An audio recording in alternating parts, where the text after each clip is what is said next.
Hey Narwhals, I'm your host Luke Narwhal, and today we'll be reading Ex-Fat People of Reddit. What is an underrated fat loss tip? Stick around until the end to see our featured narwhals of the day, and be sure to like, subscribe, and ring the bell for more weight loss videos that help you stay on track. Chew flavored gum to keep your mouth busy and overcome eating addiction. It's so much easier to quit chewing gum, I find. Just doing something in the gym every day is better than nothing. This advice helped me so much. It really reinforces that this is a lifestyle change by forcing you to just go be active every day. It also helps just in the sense it's objectively true doing 10 to 15 minutes on the treadmill is better than nothing if you really aren't motivated at all. The biggest way it helps though is on the days you are unmotivated. Once you start, you will often just do your full workout. Exercise is not for burning calories. It's for getting your mental health to a level you have a reason not to eat crap all day. Weight loss is 80% at the table and 20% at the gym. You'll passively burn a lot more calories if you exercise regularly, but controlling intake is by far the most important aspect. Soda has got to go, period. Sure, you could balance it into your calorie counting, but why bother when you could fill it with stuff that makes you feel better? You can still drink 0-calorie sodas. There is no need to stop them altogether. I'm pretty happy with Coca-Cola Zero and Pepsi Max, and honestly, after a little while, you don't even notice the difference in taste. I started losing weight around a year ago, went from 275 to 210 pounds in that time. I'm 6'4". That's not to say I've been perfect in that time. I failed and cheated a whole bunch in that time. The biggest thing is to not let those failures get you down.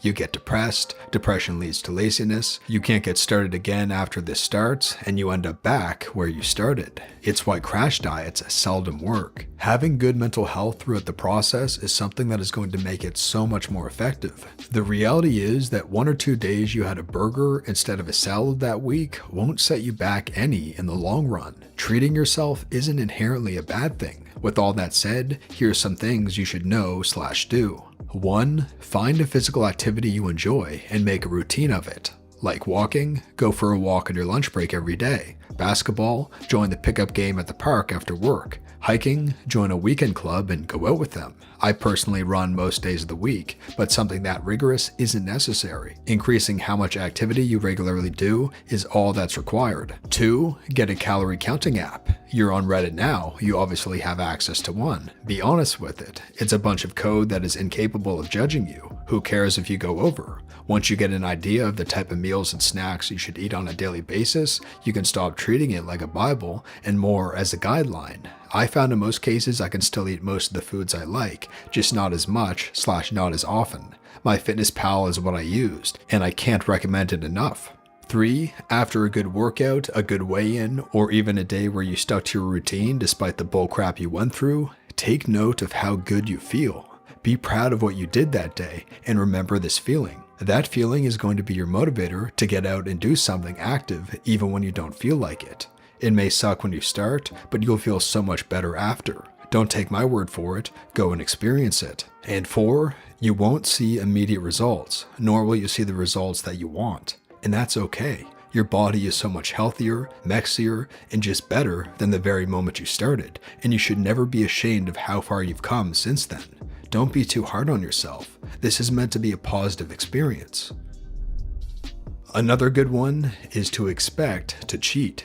Face it, you're going to cheat. Maybe not the first week, maybe not the second, but someday. For me, it was every day. I cheated every single day. What eventually ended up turning the tables was mentally about making the cheating better. So at first, my cheats were binges on junk food, but each time that would happen, I would try to cheat better than the last time I cheated.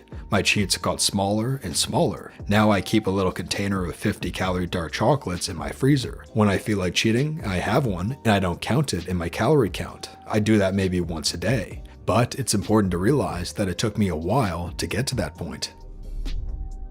I had to not look at anything as dieting, but rather changing my overall eating habits. I had to retrain myself into recognizing foods as being fuel foods and treat foods. There is nothing that I completely restrict myself from because I don't want to deny myself to the point that the forbidden food is all I crave, because then I know I'll end up exploding and pigging out on it. Instead, I got a list of all the healthy fuel foods that I could find and pick everything on that list that I already enjoy. Those are my fuel foods. And I just got into the habit of eating overall healthier rather than trying particular diets that I wouldn't be able to sustain long term. Roughly 90% of the time, I only eat fuel foods. It's a lot easier to eat healthy food I already love rather than try and push myself to eat diet foods I already hate.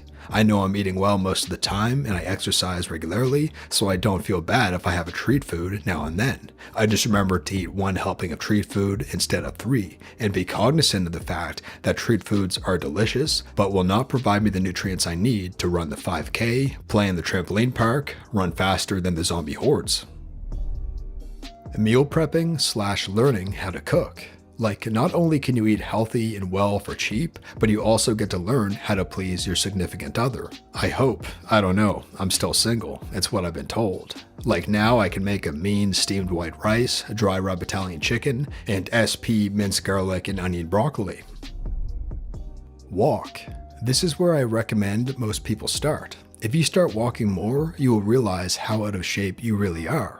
After this, you can start eating better and maybe even push yourself to walk longer distances and even get into running or other activities. Walking is also free. You don't need a gym membership, you get fresh air and even some sun. If it's cold outside, you can put on a coat and still go for a walk. And they even have umbrellas and raincoats for when it's raining.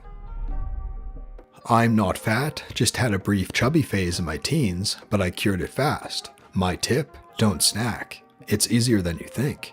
Eat your breakfast, lunch, and dinner. In between those, stay the heck out of the kitchen and eliminate snacking as an option at all. Stay busy with life and fun. Don't wander around your house bored and depressed until you find yourself making peanut butter toast with cookies and chips. Just get out of the kitchen and into a life of some sort. The bulk of the magic is in the diet, not exercise. It's a heck of a lot easier and quicker to refrain from eating 500 calories than it is to eat it and then try to burn off 500 calories. So when you're done a meal, brush your teeth and get on with your day.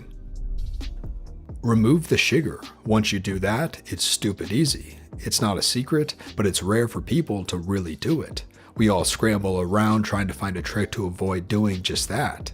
I lost 60 pounds and kept them off. For the past year and a half, I've been eating less than 10 grams of added sugar per day, no exceptions. After the first 2 weeks, it gets pretty easy. After about 2 months, the idea of eating sugary crap feels pretty repulsive, and after a year, it's a no-brainer.